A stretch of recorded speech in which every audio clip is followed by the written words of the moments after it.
Sejam muito bem-vindos, pessoal, a mais um vídeo. Agradeço mais uma vez vocês por estarem aqui novamente, pra gente trocar uma ideia, pra gente bater um papo. Antes de mais nada, pessoal, deixa eu já pedir o apoio de vocês aí, ó, com os nossos amigos e os nossos parceiros aqui da Tribo da Sorte.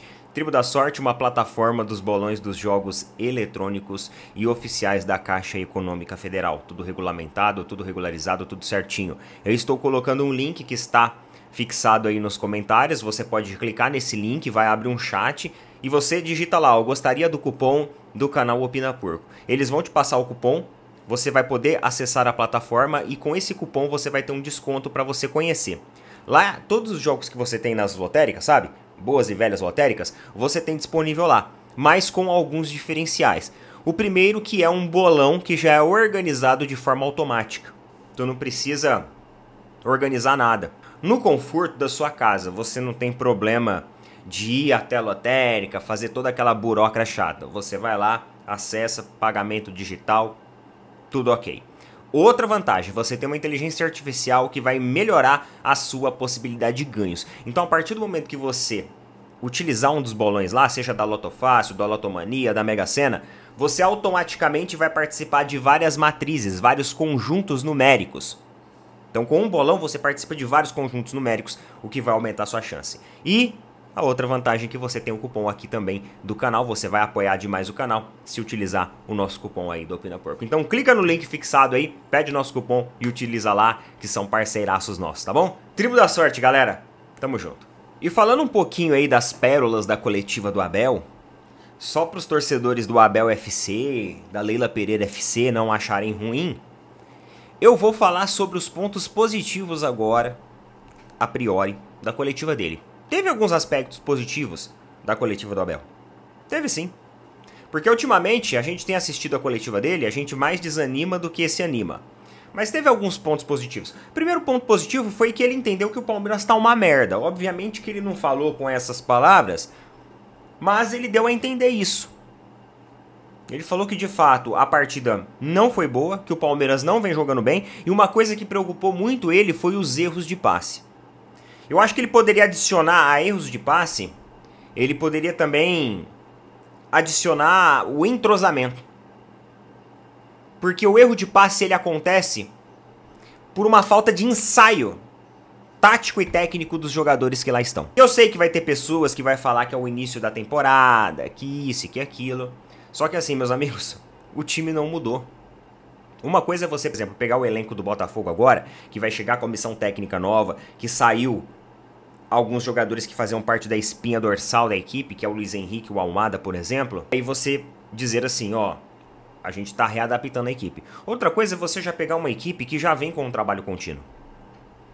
O Abel, ele discursa como se o Palmeiras fosse uma equipe que estivesse se criando agora. Como se, sei lá, tivesse saído uns 8 ou 9 jogadores e 8 ou 9 jogadores novos chegassem. E aí ele estivesse ainda tentando entender como armar o time. É assim que ele age, sendo que na verdade são os jogadores que já estão lá, que ele já conhece. A argumentação dele um pouco já cai por terra em cima disso daí, mas tudo bem.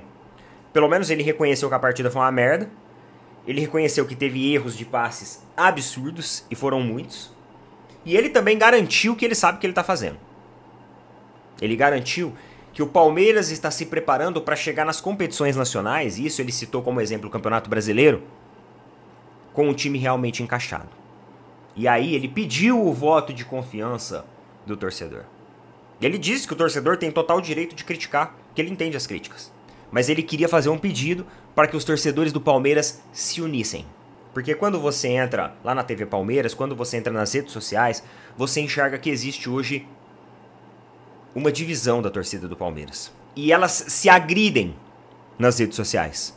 Elas não argumentam de maneira inteligente. Elas se agridem, se desrespeitam. O cara que é a Belete, que é a Leilete, ele não chega assim e fala assim, ó, cara, eu acho que não é por aí, eu acho que a gente não pode criticar, vamos apoiar um pouco, vamos dar um voto de confiança. O cara já trouxe tantos títulos pra gente, avante palestra, pô, todos somos um e tal. Não, eles não fazem assim. Eles chegam e falam assim, ah, vai lá, faz você então. Ah, você é um gambá de verde. Ah, é um torcedor modinha. Então são com argumentos burros que eles constroem a defesa deles. E aí fica difícil. Fica difícil você dialogar quando do outro lado você tem um bando de boçais e ignorantes. Aí fica difícil. Mas eu, pelo menos, fiquei feliz que o Abel, ele enxergou as limitações e as carências que o time tá passando. Agora, ele tem que ser mais autocrítico também em relação a isso. Mas tudo bem. Eu vou dar o voto de confiança que ele tá pedindo. Ele não tá pedindo um voto de confiança? Eu vou dar o voto de confiança. Nós temos aí, na próxima semana, uma partida contra o Guarani. Antes do derby, antes do clássico. Se o Palmeiras tomar um sarrafo do Guarani, eu não vou vir aqui fazer esse tardalhaço. Eu tô assumindo o compromisso com vocês, tá? Embora que vai ser muito difícil. Tem que ficar amarrado, né? Amordaçado, né? Mas eu vou dar esse voto de confiança pro Abel, ué. Você não tá pedindo voto de confiança, Abel? Eu vou dar esse voto de confiança pra você. Eu não vou criticar o jogo contra o Guarani. Vamos deixar lá pro jogo contra o Corinthians. Isso não se estende à diretoria, tá bom? Porque daqui a pouco eu vou meter o pau na diretoria. Você pediu um voto de confiança ao término da coletiva. E naquele momento, você teve um momento ali de lucidez e de extrema humildade em pedir esse voto de confiança. Então a gente vai te entregar esse voto de confiança, pelo menos aqui no Opina Porco a gente vai entregar isso pra você. Não vai ter críticas, pode perder de goleada do Guarani. Eu não vou fazer críticas aqui ao Abel e nem aos jogadores. A diretoria já é outra coisa. A diretoria já não tem muito a ver com você. E outra coisa positiva que ele falou também. Ele disse que dentro do clube existem coisas que ele não consegue controlar. E aí eu acho que entra um pouco na via ali da diretoria. Eu entendo que existem coisas que você não consegue controlar, Abel. Só que você também não precisa vir e sair em defesa toda hora de uma diretoria que, ao meu ver, negligencia a própria equipe, a própria comissão técnica, trazendo jogadores como, por exemplo, o Wanderson. A diretoria do Palmeiras quer pagar R$1 milhão por mês pro Wanderson. Atleta muito, mas muito abaixo da média. Por que vocês querem enfiar R$1 milhão por mês no bolso do Wanderson? E realmente, tem coisas que você não consegue controlar. Mas você também não precisa sair em defesa da Leila, de Barros, como você sempre sai em todas as coletivas. Isso nos coloca numa situação que você não passa a ser vítima, você se torna cúmplice. E aí, a crítica que a gente vem aqui e faz pra gestão, ela se estende a você. Quando você faz isso. Então, separa as coisas. Diretoria, diretoria, você e a sua equipe é você e a sua equipe. Agora, você joga indiretas pro torcedor. Você fala que é o seu último ano aqui. E aí você provoca essas reações. Quando os jornalistas vêm com perguntas apimentadas, você acha ruim. Você espana. Mas é você que provocou isso. Ninguém tava falando que era o seu último ano aqui, nem nada. Você que na coletiva passada, você provocou isso. E aí parece que depois você meio que se arrepende. Você fala na emoção, você não tem a cabeça fria e o coração quente, e aí você fala na emoção as coisas e depois você se arrepende e depois você quer voltar atrás daquilo que você falou. E aí você prega lucidez, coerência, traçando uma linha de raciocínio explanada de maneira calma e tranquila. Só que lá atrás você foi lá e chutou o balde, né?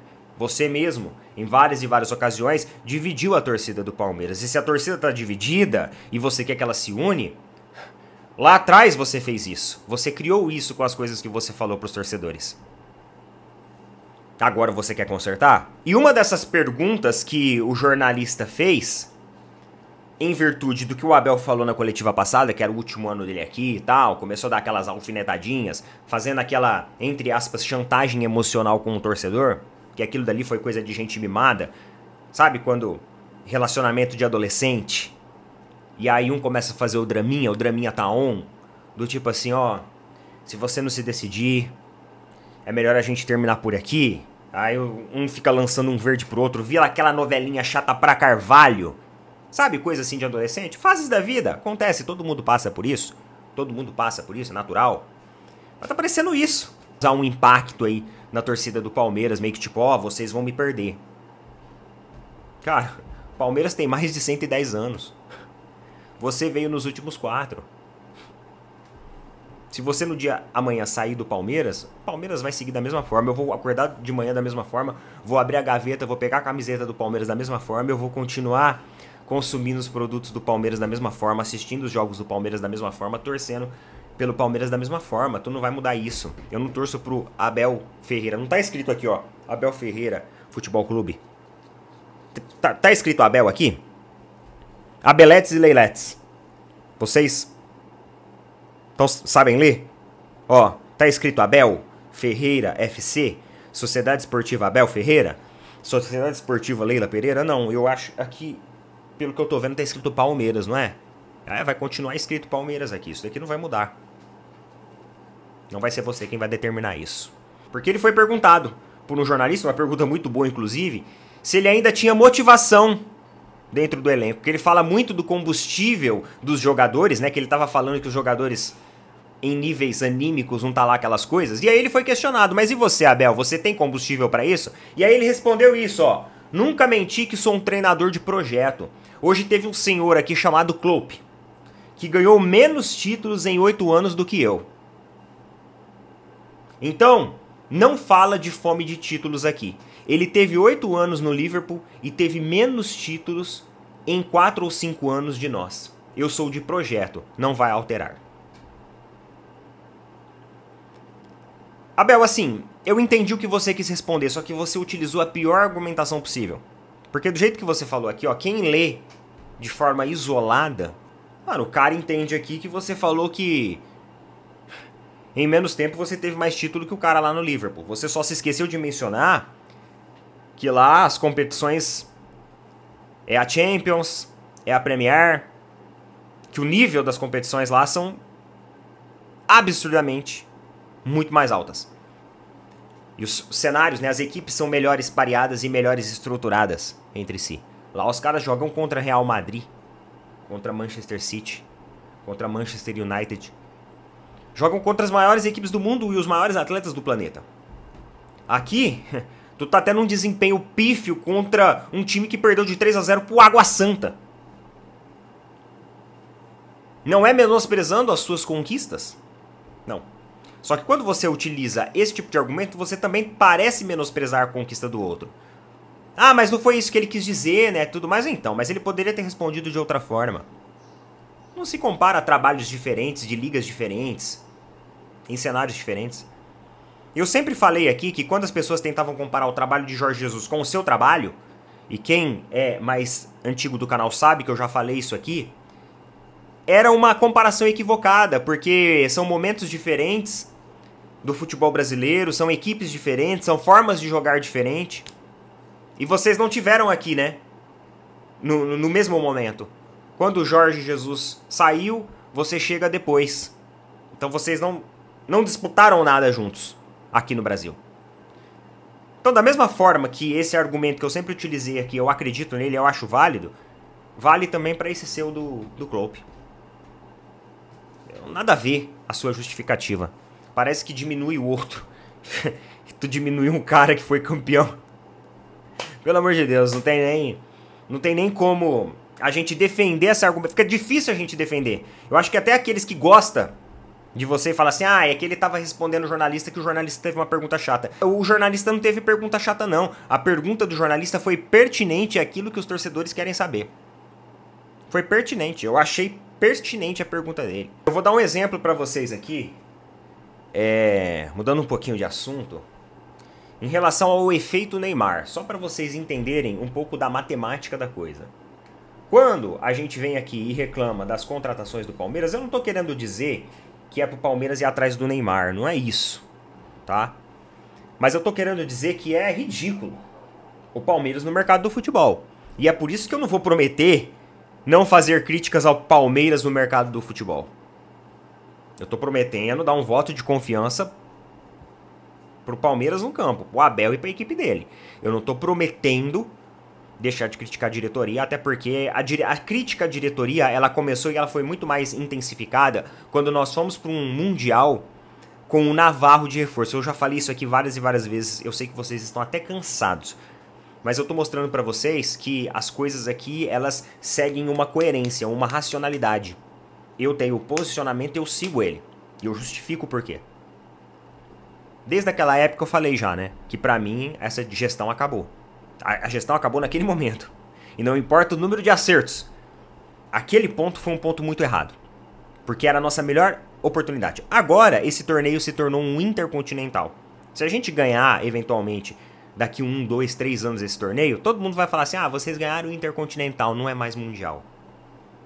Então naquela época ainda, a nomenclatura, como a FIFA classificava o torneio e chamava ele, era de Mundial de Clubes. Agora acabou. Então, gestão Leila, parabéns. Vocês tiraram a nossa melhor oportunidade de pelo menos ir com um centroavante decente para uma disputa contra um Chelsea que era campeão da Champions da temporada. Então pra mim ali acabou. Quando eu falo do absurdo de pagar 1 milhão por mês a jogadores como esse, Wanderson, que eu espero que nem venha de verdade, nunca torci tanto por uma negociação minguar do jeito que eu tô torcendo por essa. Olha só, ontem o Santos esgotou o plano Black, que é o plano mais caro de sócio-torcedor deles, só com um, entre aspas, pré-anúncio do Neymar. Tem nada assinado ainda de maneira oficial. O Black, ó, ele custa R$ 149,90. Diferente do Palmeiras, que eu acho que tá quase R$700 ou tá R$700. Ah, Neto, mas o Palmeiras tem mais torcedores, né? Então era pra ser mais barato, né? R$ 149,90. Vezes, só ontem teve 9 mil adesões. Só ontem, tá? Sem contar as outras 50 mil que tem. Só ontem. Isso aqui dá 1.349.000 por mês. Em um único dia, sendo que o jogador não foi nem anunciado oficialmente ainda e as adesões elas esgotaram no site. O site congestionou e esgotou. O site caiu, esgotou. Então provavelmente nos próximos dias eles vão lançar mais adesões. É difícil você criar um projeto, uma engenharia financeira para você trazer um jogador de grande nome?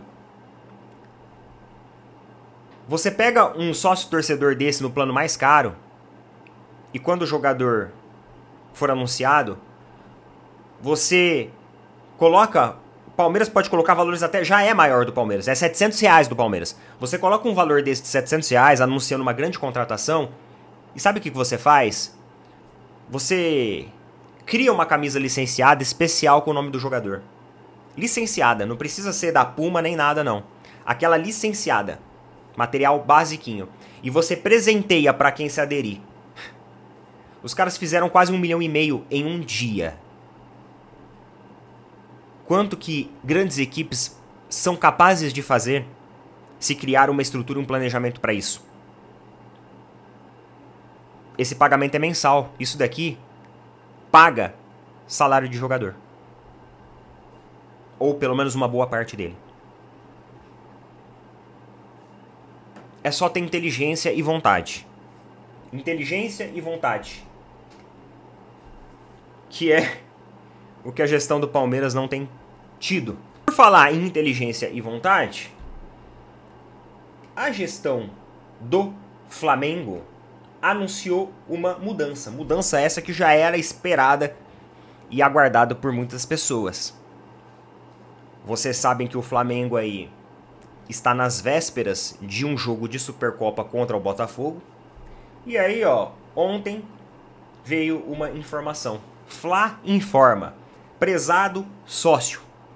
Informamos que as novas credenciais destinadas aos vice-presidentes do clube não incluem o acesso a áreas restritas do estádio, como vestiários e campo de jogo. A medida foi implementada com o objetivo de assegurar as condições apropriadas para o acompanhamento das partidas e eventos, ao mesmo tempo em que fortalece o alinhamento com as melhores práticas de governança. Então essa daqui foi uma das primeiras medidas aí direcionadas ao quadro de sócios do Flamengo pelo José Botto. E ele tá errado? Dia de jogo de futebol não é dia de ficar tirando foto. Não é dia de ficar presenteando jogador, técnico no vestiário. Não é dia de ficar enchendo o saco. Vestiário, dependências de jogo, é acesso de comissão técnica e equipe. É isso, e só. É concentração, é seriedade. Não é momento de eventos publicitários. Seriedade. Isso daqui é uma decisão extremamente correta. Coloca ordem, coloca disciplina, coloca rigor dentro do ambiente interno. Porque o jogador tá lá aquecendo, tá concentrado, às vezes tem aquele frio na barriga de uma decisão, dali a pouco chega um vice-presidente, vem aqui, tira uma foto com meu filho, assina minha camisa. E aí já leva a concentração do cara pro saco. Olha, a atitude do BAP, ela é muito correta em trazer essa autonomia pro diretor técnico. É muita seriedade. Tem gente criticando as tomadas de decisão da nova direção em relação a questões ali do estádio, em relação também a algumas contratações, como por exemplo a do Danilo, a do Juninho. Só que de uma coisa, galera, vocês não podem reclamar. É de organização. Isso aqui é organização. É autonomia para um diretor técnico, para um profissional que está lá e que veio para fazer um trabalho sólido. Então isso não tem como reclamar. Não tem como reclamar de uma seriedade com as devidas tratativas dentro do clube. Pode ali criticar contratação, nossa, mas eu não gostei desse jogador e tal. A crítica é normal, todo mundo tem direito em criticar. De forma ali respeitosa, com uma argumentação coerente e inteligente. Mas não tem como criticar tomadas de decisões como essa, que eu vejo muita coerência, muito rigor e muita seriedade, muito profissionalismo por parte da gestão em tomar decisões como essas. E é o seguinte, o ex-jogador do Palmeiras, o Arthur, ele chegou lá do Zenit, direto pro Botafogo, nova contratação do Botafogo. Uma contratação interessante, tá? Mas eu vou falar minha opinião, que eu penso sobre o jogador daqui a pouco. Sobre o jogador individualmente falando, né? E aí, cara, ele já deu um recado ali, ó. Já mandou um recado durante a coletiva dele de apresentação. Ele falou o seguinte, ó. Sobre a questão da Supercopa já, que vai ser contra o Flamengo no início de fevereiro. Quando deito minha cabeça no travesseiro, fico imaginando como vai ser a Supercopa. Até sonho como vai ser. Acho muito importante. Estou muito ansioso. Preciso até trabalhar isso em mim. Essa questão da ansiedade. Quero que chegue domingo logo. Quero que a gente seja campeão. Então, ele já mandou o recado aí pro Flamengo que quer ser campeão. Já quer chegar com um primeiro título ali de Supercopa em cima de um arquirrival nacional. Cara, o Arthur, quando ele estava no Red Bull Bragantino, fazendo um pouquinho ali, né, do que eu conheço do jogador, que eu pude acompanhar, a passagem dele pro Palmeiras, ele teve 2 passagens pelo Palmeiras, passou uma vez, foi pro Red Bull, depois voltou. Outra decisão avessa da diretoria. A diretoria vendeu o cara e depois comprou de novo por mais caro. Vai entender. Mas assim, no Red Bull, ele fez uma temporada muito boa.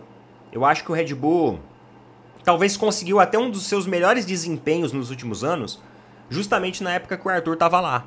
Agora que o time tá meio mal. Eu nem posso falar que tá meio mal porque ontem foi melhor que o Palmeiras. Mas enfim, vocês entenderam o que eu tô querendo dizer com isso. Só que quando ele volta pro Palmeiras e a gente fala assim, pô, boa contratação, legal, tá, pagou mais caro, né? Comprou e pagou mais caro, uma coisa assim que só a gestão do Palmeiras consegue, essas peripécias. Mas, tudo bem, é um bom jogador, foi uma boa contratação. Só que, mano, ele não conseguiu mostrar a mesma regularidade que ele mostrou no Red Bull Bragantino. Ele fez uma temporada inteira muito boa, muito produtiva, e no Palmeiras ele não conseguiu isso. E aí foi que o Palmeiras recebe a oferta do Zenit e acaba vendendo ele porque compensou, porque o Palmeiras conseguiu ainda, no final, ficar com uma grana de lucro no meio de tudo isso. E aí o Palmeiras não recusa a oferta e vende ele, porque, mano, ele era um jogador muito irregular, tinha partidas que ele entrava muito bem, tinha partidas que simplesmente você nem notava ele em campo. Então ele tem esse problema. No Red Bull ele conseguiu se destacar, conseguiu carregar a responsabilidade, o protagonismo da equipe. No Palmeiras não. Agora a gente tem que ver como que vai ficar aí no Botafogo, se ele vai conseguir isso no Botafogo. Então é aquela contratação que é um ponto de interrogação. Ele não chega, sei lá, como um Luiz Henrique, por exemplo, que já veio meio que certo, né? Que era um jogador que ia performar bem. Ele chega ali como um cara que pode ser bom, pode ser ruim. E já chegou dando o recado aí da Supercopa. O que você acha sobre a Supercopa? Coloca as suas opiniões aí. Acha que é 50-50? Alguém tem favoritismo? Como que tá? Coloca nas opiniões aí, tá bom? É isso daí então, pessoal. Boa quarta-feira pra todo mundo. Tamo junto. Valeu, falou. Até mais.